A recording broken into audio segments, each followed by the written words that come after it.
Alhamdulillah,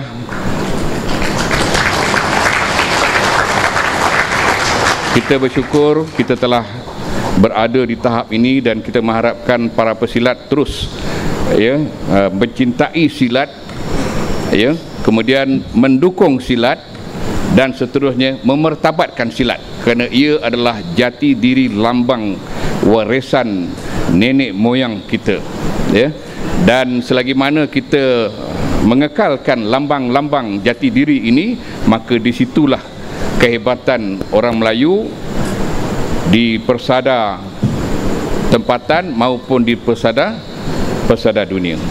Jadi marilah sama-sama kita merasmikan majlis makan malam sempena dengan penubuhan 10 tahun Persatuan Seni Silat Cekak Silat Papan Sekeping Malaysia, dengan sama-sama kita membaca Ummul Kitab Al-Fatihah. Alhamdulillah.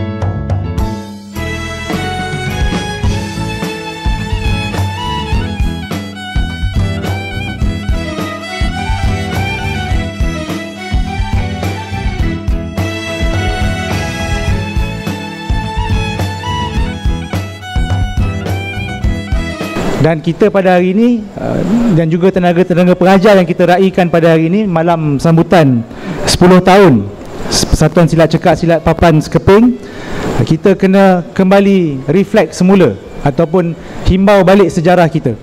Sekarang ini kalau kita lihat, macam saya orang politik, cabarannya lebih besar. Kalau kita dalam politik ni memang pertubuhan silat misalnya masing-masing ambil peranan. Jadi saya rasa ini penting. Dan mungkin kita dilihat kecil, tetapi saya kira peranan dan impak yang ditinggalkan oleh guru-guru ini, pengajar ini sangat besar dalam pertumbuhan dan pendewasaan anak-anak murid mereka. Jadi saya rasa teruskanlah apa yang kita buat pada hari ini. Dan saya sebagai wakil rakyat misalnya di kawasan saya, memang saya beri sokongan penuh, sepenuhnya dukungan kepada warisan silat ini.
Malam ni akan diceritakan sedikit tentang pembuatan lading. Lading ialah senjata rasmi silat cekak. Ia merupakan senjata yang dikurniakan oleh Sultan Ahmad Tajuddin kepada Panglima Ismail, yang merupakan Panglima Kanan pada zaman Kerajaan Kedah Sultan Ahmad Tajuddin. Pembuatan lading ini mengikut ukuran tertentu pada tubuh badan, mata, telinga, kepala pemakai. Bermaksud apa yang dengar dan lihat ia, lading ini akan sampai.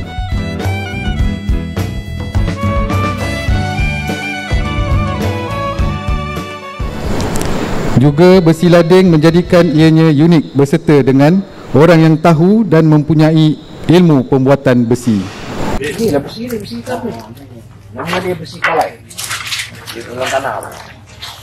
Pembuatan besi ini adalah daripada bahan asli dari punca besi yang diekstrak dari tanah yang merupakan bahan galian asal dan bukannya besi recycle ataupun yang telah diguna pakai seperti besi spring, besi saw, besi kuali dan sebagainya.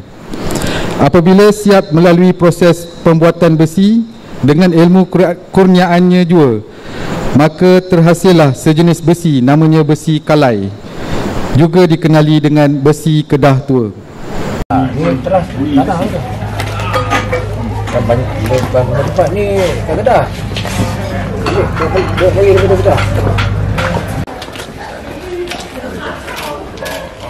Besinya dimasak dari unsur tanah, air, api, angin menjadi besi pamor dan diadun dengan sekurang-kurangnya 7 logam menjadi besi baru yang belum pernah digunakan, disertakan dengan isyarat.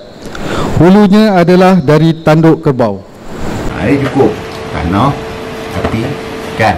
Air, ya, angin. Kita besi hiasan. Ya, keren. Kita kata lading keren lah. Daripada gambar ini, sengaja guru utama membawa ahli yang ramai bagi memberi pengetahuan berkaitan ilmu pembuatan lading dari punca besi.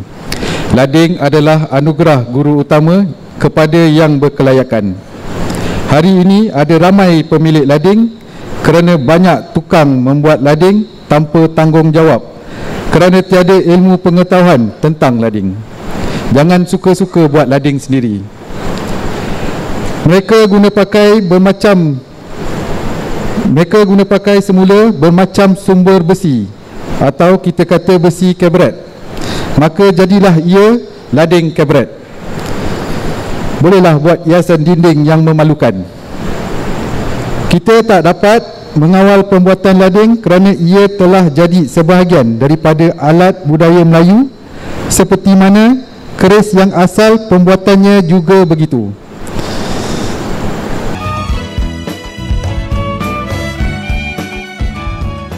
Ruang masa, hadirin sekalian, majlis dengan ini bersambung dan segala hormatnya mempersilakan Tuan Tabib Muhammad Saleh bin Hussein, Guru Utama Pengerusi MTPT dan Presiden Persatuan Silat Cekak Silat Papan Sekeping Malaysia untuk menyampaikan ucapan, pesanan dan amanat.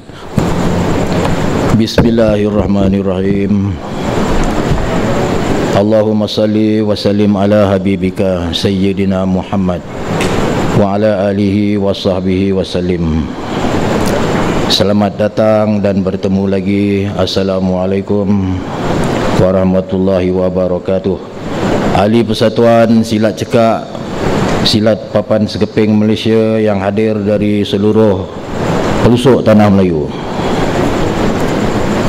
Kita dapat berbesar hati dan ucapan terima kasih tidak terhingga atas kesudian tokoh ekonomi yang disanjung, Tuan Yang di-Pertua Persatuan Ekskavasi dan Akreditasi Warisan Malaysia Pedawam, iaitu Profesor Datuk Dr. Sufian Haji Hussein, yang telah merasmikan majlis malam ini. Ada bersama dengan kita juga tokoh politik Yang berhormat Tuan Najwan Hilmi, Ahli Dewan Undangan Negeri Dun Kota Anggerik, Shah Alam, bersama ketua-ketua masyarakat Bukit Subang, Selangor. Juga turut bersama kita yang berbahagia tokoh agama yang dimuliakan Ustaz Yusof Zaki, yang saya sayang Ahli Jawatankuasa Induk Persatuan Silat Cekak Silat Papan Sekeping Malaysia, Ahli Majlis Tertinggi Pelajaran dan Tata Tertib, tenaga pengajar serta jurulatih dan semua ahli persatuan, juga semua hadirin yang hadir bersama pada malam ini sehingga meriahnya sambutan Hari Tenaga Pengajar 10 tahun Persatuan Silat Cekak Silat Papan Sekeping Malaysia. Terima kasih tidak terhingga. Pada malam ini saya akan ceritakan sedikit sebanyak tentang sejarah silat ni. Yang ramai ahli yang datang kemudian ni tidak tahu sejarah perguruan. Sejarah perguruan silat cekak saya akan ceritakan secara ringkas. Baik, Persatuan Silat Cekak kita ni, kita sah daftar pada 2012. Sedangkan perguruannya, persatuan ni daftar 2012, jadi nari 10 tahun. Sedangkan perguruan silat cekak ni telah dizahirkan semula oleh almarhum Ustaz Hanafi Haji Ahmad pada tahun 1965 yang bernaung dalam sesi sukan Perkumpulan Seni Sari Budaya Seri Kedah. Bermakna silat cekak telah ada dalam masyarakat selama 57 tahun pada hari ini. Setelah disimpan rapi selama 40 tahun, iaitu sekitar tahun 1925 oleh guru silat kita. Yang sebut guru silat kita ni Ustaz Hanafi, dia bagi gelaran guru silat kita almarhum Yahya Said sebagai orang yang diamanahkan oleh Panglima Tok Rashid dari Kedah sebelum beliau kembali ke rahmatullah. Panglima Tok Rashid berpesan supaya silat cekak tidak diajarkan kepada sesiapa sehingga ada pewaris yang hak dari anak cucunya orang Kedah, hendaklah diserahkan semula ilmu silat ini. Di mana ada kebaikan, maka di situ juga ada kejahatan dan keburukan yang tersembunyi. Di mana ada kebaikan, di situ juga ada kejahatan atau keburukan yang tersembunyi. Dan di mana ada kejahatan atau keburukan, tidak mustahil ada kebaikan yang tersembunyi juga.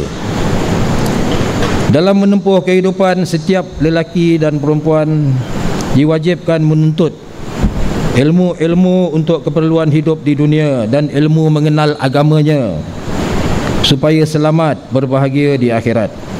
Maka antara lain, persatuan ini ditubuhkan supaya ada tempat bagi orang yang mahu belajar.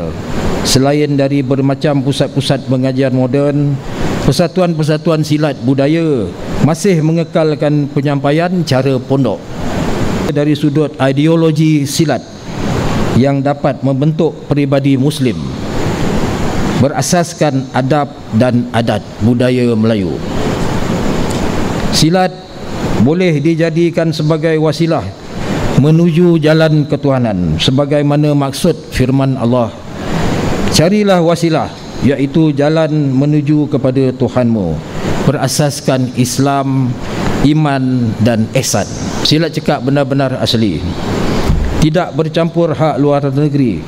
Hendaklah belajar bersungguh hati untuk menjaga diri sendiri, belajar dan beramal dengan ilmu, dan belajar lagi sehingga mengetahui dengan benar. Binalah diri sendiri supaya menjadi insan seperti mana Allah Subhanahu wa taala mencipta kita dengan spesifikasi manusia. Jika pakai pakaian malaikat, nanti susah makan. Jika pakai pakaian jin, nanti makan tulang. Seseorang itu boleh mencapai apa pun makam martabat kecuali jadi nabi.